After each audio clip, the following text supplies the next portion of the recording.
Magazine is empty, and there is no battery in the gun. Safety first. Now, a couple of things about rifle holds. Rifle holds can be a bit tricky. With the stock extended, normally you want to put the butt of the rifle in the shoulder pocket, right there. It's a nice sweet spot, so when you bring it up, your sight is in your eye line, whether you're using irons or a red dot, it is right. All you have to do is come up and it's in your eye line. Now, as we're talking about going through tight spaces, as you can see, this is a fairly long rifle. I'm going to say it has about this is about a 12-inch barrel. So it's not exactly the smallest, but it's still considered an SBR. First thing, especially when going through doorways, when we're going through the tight spaces, you'll see the butt of the rifle sucked up over the shoulder. Why do we do this? One, it gives you better access to the trigger. And even with the gun like this, you still have 2 points of contact. So you can still, even compressed, come up on your optic if you need to and press shots, especially coming through a door. When you punch out, this keeps the muzzle from entering the room before you do. We're going to do a video on how you trigger the room and how to keep from doing that. And that's also part of our CQB series, but we'll get to that later. But this is a big part of it. Sucking up the butt of your gun behind your shoulder, the armpit, as so, and secure your weapon in a high ready. Either way, once you clear your structure, you're going to want to punch out and get back on top of that gun.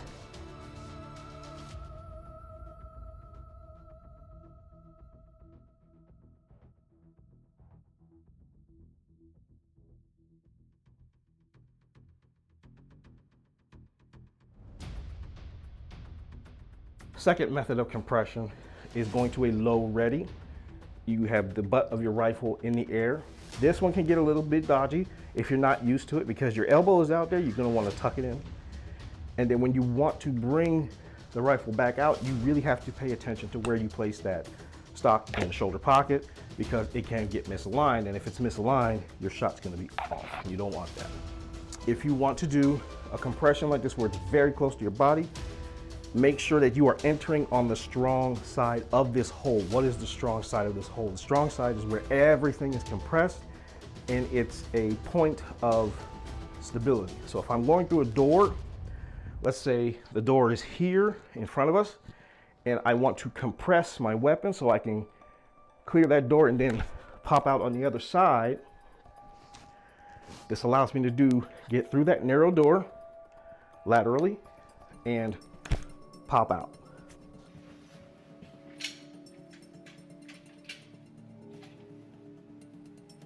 Especially when you're attacking the 90 degrees and that 180 degrees. We'll get to degrees and when we start talking about room clearing. That's another video. But again, these basic movements are a huge part of that.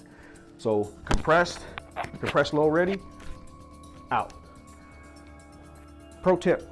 If you've ever watched any videos talking about rifle manipulation or points of contact when holding a rifle, 3 points of contact. One, the supporting hand on the handguard of the gun. That's the first point. Second point is your shoulder pocket. With these two, that rifle can stay level. Third point is often overlooked as just the trigger finger, but I believe there's more to it. Real quickly, support hand drives the gun. It is pointing in the direction it goes. That is 100% true. Shoulder pocket keeps it where it needs to be in your eye line. Absolutely true. But if you want to get a little bit more cleaner movements, a little bit more faster movements, you need to utilize the support hand. Support hand drives the gun just as much. Clear and safe. When you're pressing out, this hand will drive. I'll do it from this angle. This hand can also drive the gun out and back. Now let's try using both the support hand and the hand that's on the pistol grip to drive the gun into place. All right, we're gonna go from compressed low, high ready,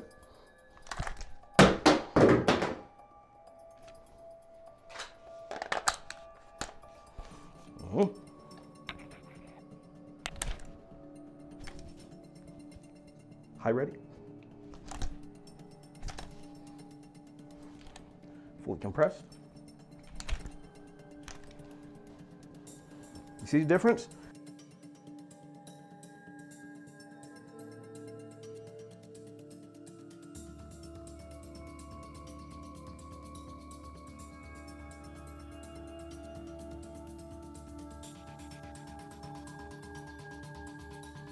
There's a bit more stability, there's a bit more speed when you use both hands. We're gonna do it to this side. From this side.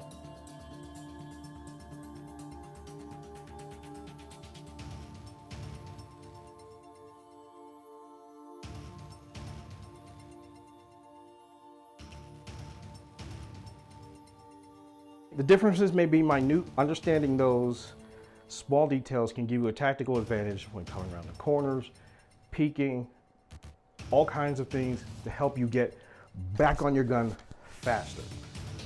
We're going to be covering a whole bunch of different topics, small little tips and tricks for CQB because CQB is my specialty, but we're also going to be bringing in guest instructors from different skill sets for you guys so you can up your airsoft game.